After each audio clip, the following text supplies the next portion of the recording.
Welcome to section 3.3, differentiation rules. All right, right now we have a definition of derivative involving limits. We're going to streamline the way we take derivatives and for many functions take the limit out of the conversation. And that's what the differentiation rules will give us. If we need to differentiate a new function, we'll have to go back to that definition involving limits. If we want to differentiate polynomials, rational functions, things with square roots in them, we'll be good to go with these rules here. We won't do sines and cosines in this section. We will do exponentials, but we'll take care of those soon enough. Okay, so the plan is to streamline the way we've computed derivatives by establishing some kind of shortcut rules of differentiation. Let's start with a constant function. If you think of the derivative as a rate of change, and you should think of derivatives as rates of change, then you'd expect that the rate of change of a constant function would be zero. You'd expect the derivative of a constant function to be zero, and it is. Theorem 3.3.a says if f has the constant value, say f of x equals c, then the derivative of f with respect to x is zero. The derivative of a constant function is zero. So let's look at that. And that lets us recall the definition of derivative. F prime of x is, the limit as h approaches zero of the difference quotient, f of x plus h minus f of x over h. Well, f of x is always c. F of x plus h, c. F of x, c. F of anything, c. It's a constant function. Be careful when you're reducing. C minus c is zero, leaving us with 0 over h. H is not zero, right? Couldn't be. We've got it in the denominator, and we're taking a limit as h approaches zero. That means a lot of stuff, including h doesn't equal zero. So we're good. We're not dividing by zero. We get 0 over something. 0 over something other than zero is zero. And so we get a limit as h approaches 0 of 0. Limit of a constant is that constant. Limit of a constant is that constant. And that gives out a 0. As expected, the derivative of this function is simply 0. Its rate of change is 0. It doesn't change. It's a constant. Okay, the following, if you've seen anything from calculus before and you remember any of it, it's probably the following. We're going to differentiate the x to the n function where n is a positive integer. We've done examples that have sort of foreshadowed this result and a generalization of it.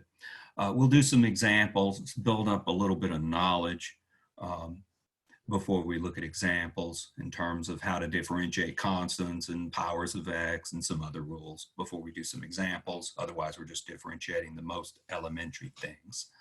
But we'll do plenty of examples here shortly. And let's look at this so-called derivative power rule for integers. Theorem 3.3.b says, if n is a positive integer, then the derivative with respect to x of x to the n is n x to the n minus 1. So to differentiate, you bring the exponent down out front and you reduce the exponent by 1, provided n is a positive integer. 1, 2, 3, and so forth. More details on what n can be later. But for now, we're proving this, and we're proving this for n a positive integer. Okay, this seems kind of out of the blue, but notice the following.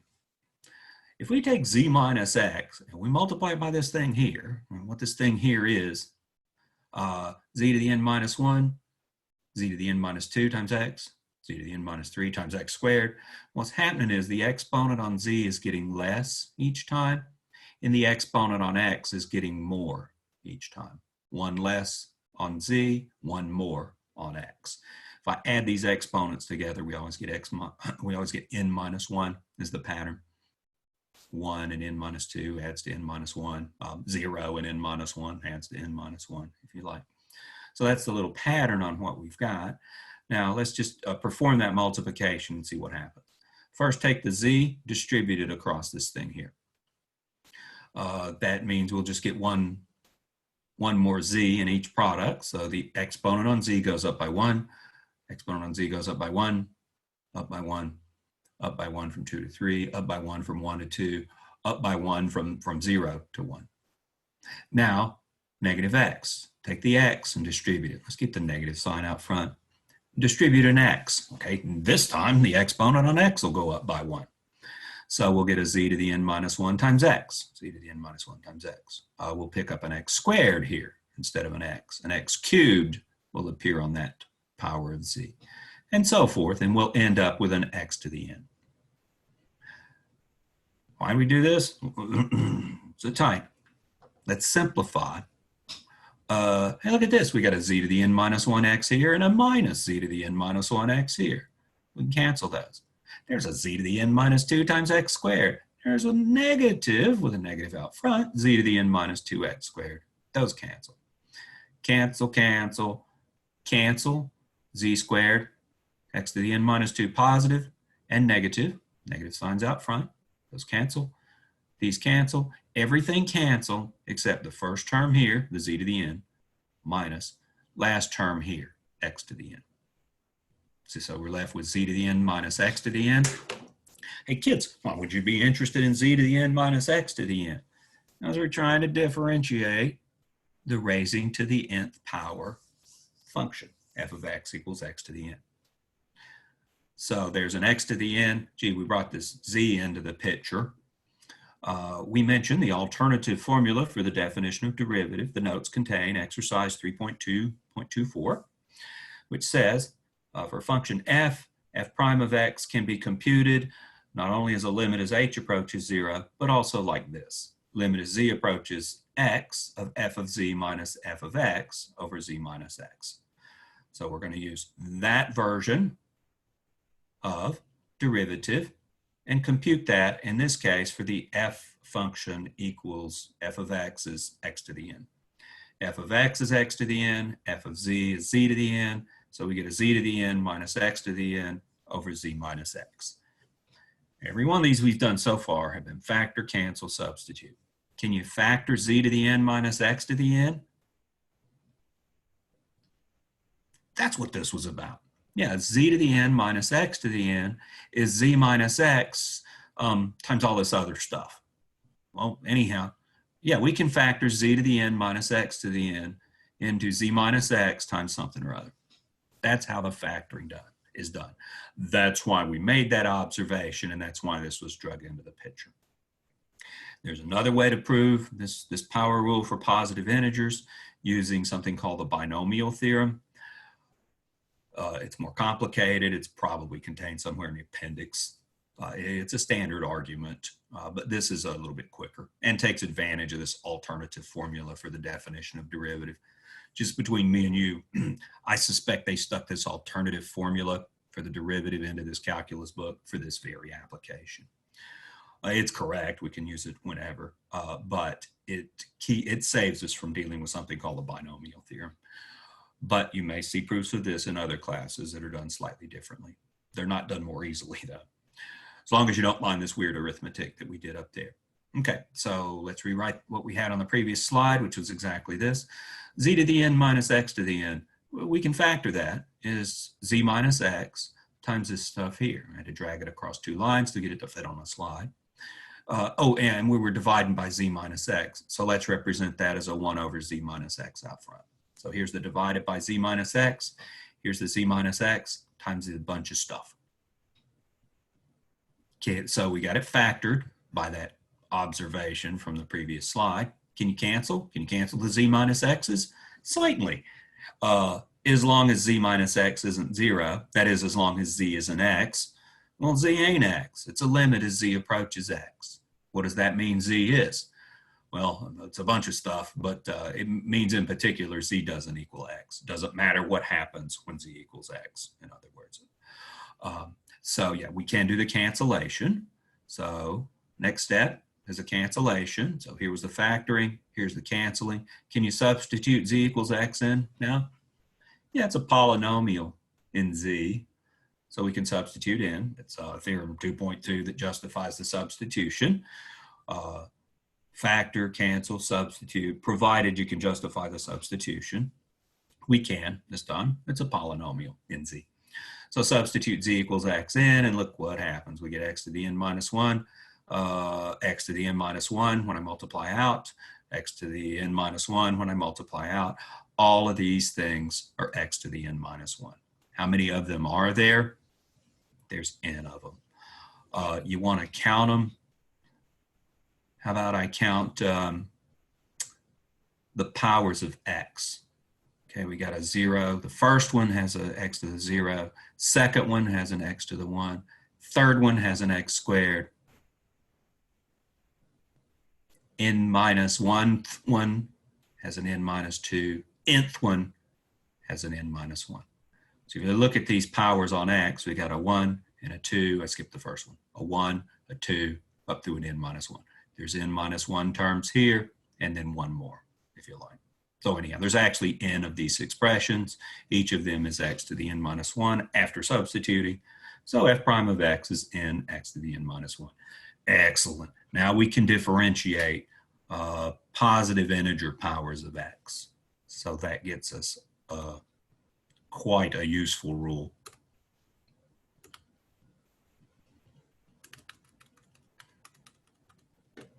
A little comment on what we do when n equals 1. I mean, 1's a positive integer.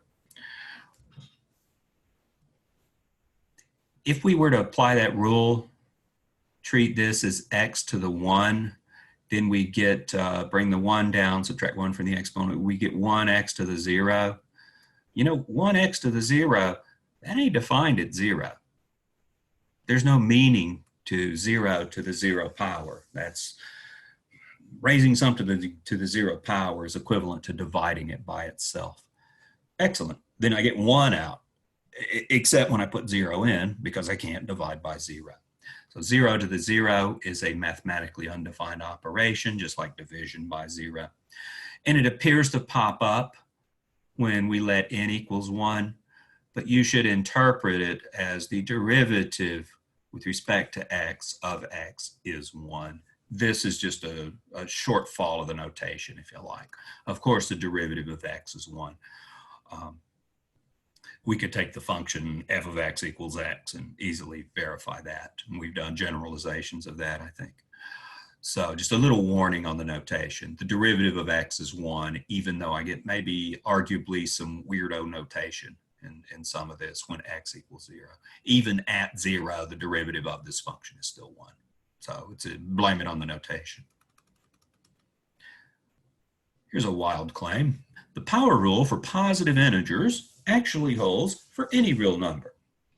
We've not yet defined even what it means to have an irrational exponent. We'll do so when we look at exponential functions. And we'll touch on exponential functions in section 3.8. And we'll actually give a proof of this once we've dealt with exponential functions. For now, we're taking the following as given for computational reasons.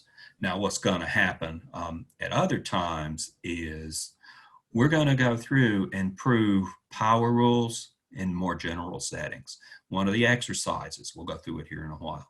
One of the exercises deals with differentiating x to the n when that exponent n happens to be a negative integer. Well, we're alleging at this stage, without proof, that it holds for actually n any real number, provided we get the function defined.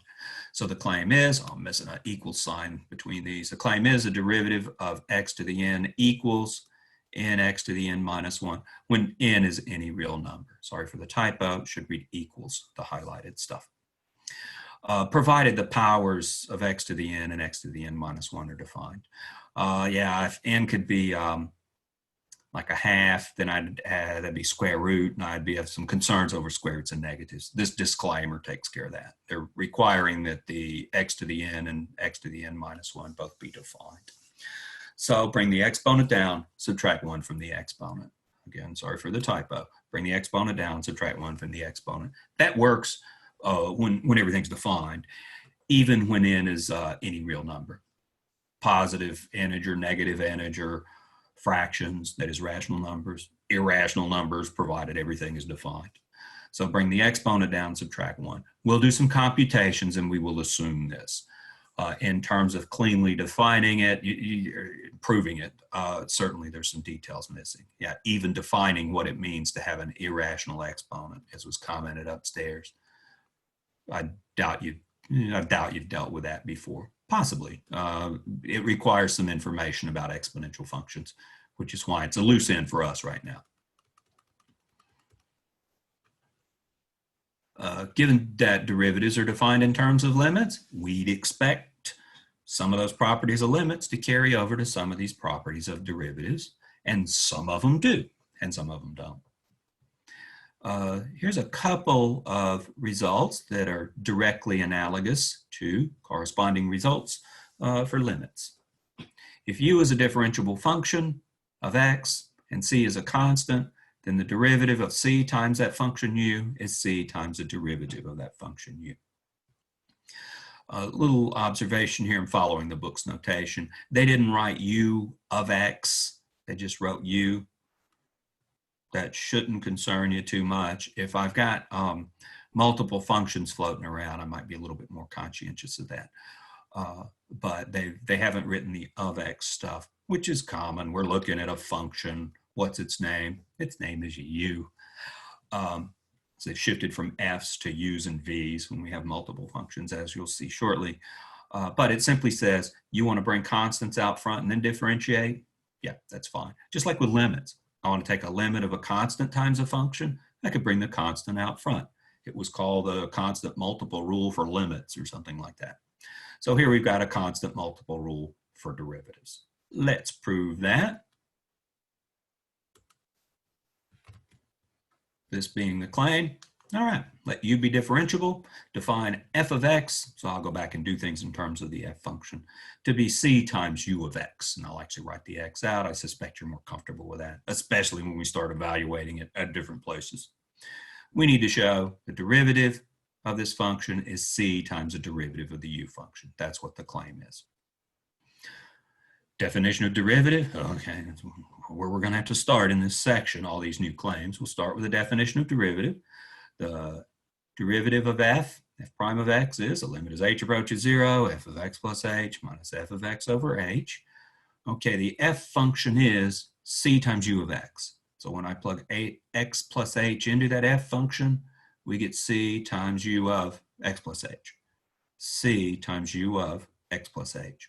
F of x itself is cu of x, plug that in.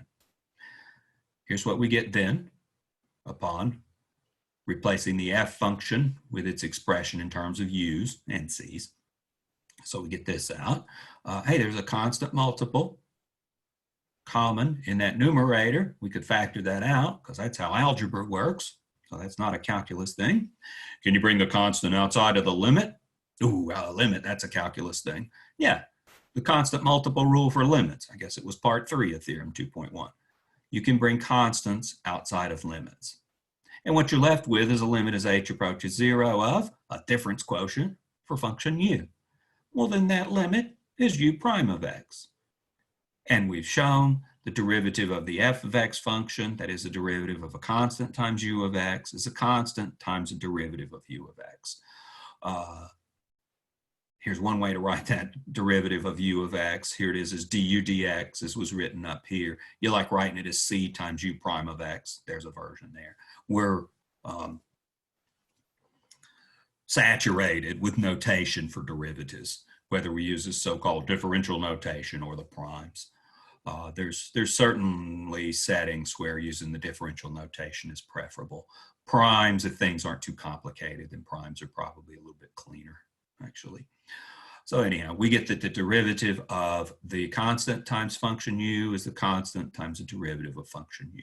You can bring constants outside of the differentiation operation, just like you can with limits. How about sums? Suppose u and v are differentiable functions of x. So we talk about u prime of x and v prime of x, or in terms of differentials, du dx and dv dx. The claim is, here's the claim part, then their sum, u plus v. is differentiable at every point where u and v are both differentiable, and at such points, the derivative of the sum is the sum of the derivatives. Does this ring a bell? The limit of the sum is the sum of the limits, and derivatives are limits. So that's how we'll go through and prove this. So, Theorem 3.3.E, derivative sum rule. The derivative of the sum is the sum of the derivatives, assuming we've got differentiability of the u and the v function. Okay, so define f of x to be u of x plus v of x. We want to show f prime of x is u prime of x plus v prime of x. Derivative of the sum is sum of the derivatives. Let's go back to the definition, because what you're going to do, start with the definition. Limit as h approaches 0 of the difference quotient. Okay, what is f of x plus h? Well, f of x is u of x plus v of x, so f of x plus h would be u of x plus h plus v of x plus h, usual thing. Replace the variable, usually x, with, whatever,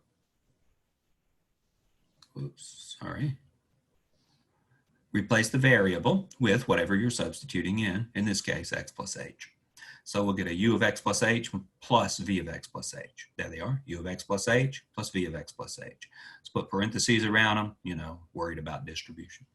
We're going to subtract f of x. Well, f of x is u of x plus v of x, so write that down, put parentheses around it, and subtract.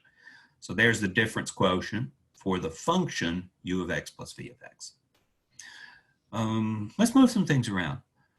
Let's take the negative u of x and put it over here next to the u of x plus h. And let's take, when we distribute, we get a negative v of x, and let's put that over here by the v of x plus h.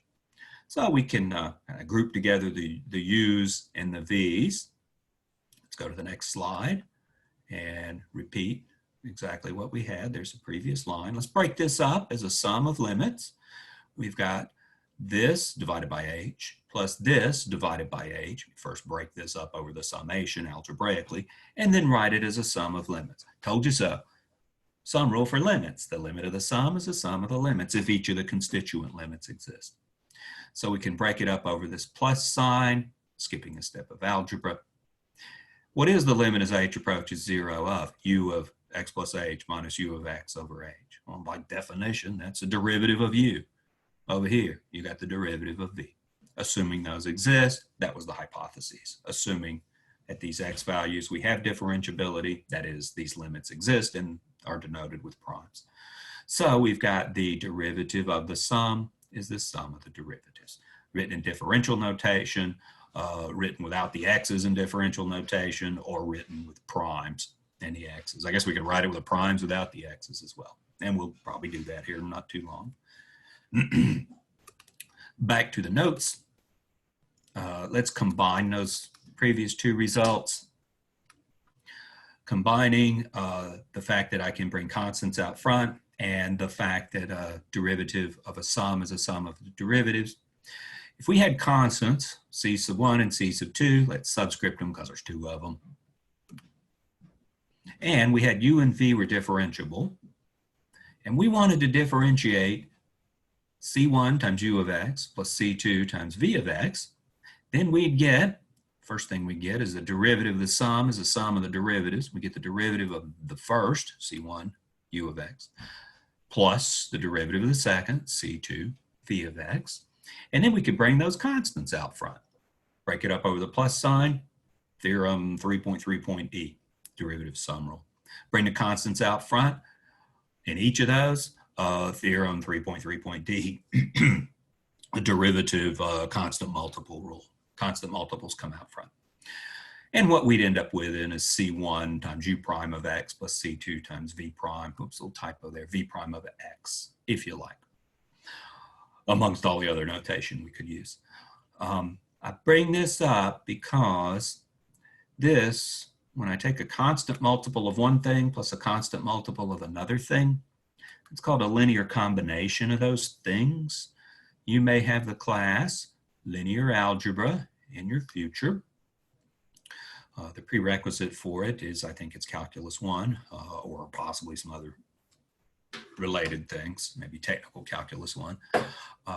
But in linear algebra, you study stuff like linear combinations, and that thing is a linear combination. In fact, this right-hand side, that's a linear combination of the derivatives, u prime of x and v prime of x as well. For this reason, differentiation is called a linear operator.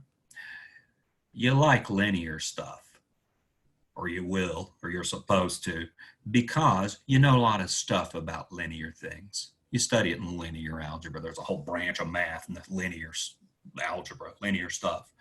So the fact that differentiation is a linear operator, that's a useful thing. I mention it in passing to try to tie this material to some of the other classes you'll be taking. Headed into math, physics, maybe chemistry, possibly biology, engineering for sure. You'll be taking linear algebra. This linear behavior allows us, quite straightforward, to do the following. It's left as a homework exercise. 3.3.73 says if we have a polynomial, p of x equals a sub n, x to the n, plus a sub n minus 1, x to the n minus 1, and so forth, reducing the powers on the x's, a sub 1x plus a constant, then the derivative is, well, I know how this thing behaves over sums. Derivative of the sum is sum of the derivatives. I know I can bring constants, these coefficients, these constant coefficients I can bring out front. And then all we got to do then is differentiate these powers of x. Hey, and these are positive integer powers of x. And we know how to differentiate those. So perfect time to talk about polynomials. How do you differentiate x to the n? Bring the n down, reduce the exponent by 1. You get n x to the n minus 1. And that constant a sub n is floating around in the conversation. How about x to the n minus 1? Bring the exponent out front, n minus 1, reduce the exponent by 1. And it produces this. Don't forget the a sub n minus 1 constant is floating around there as well. Derivative of x is 1, so we get a sub 1 times 1. And the derivative of a constant is 0, so when differentiating, that kind of disappears. Well, it becomes 0 through the differentiation operation.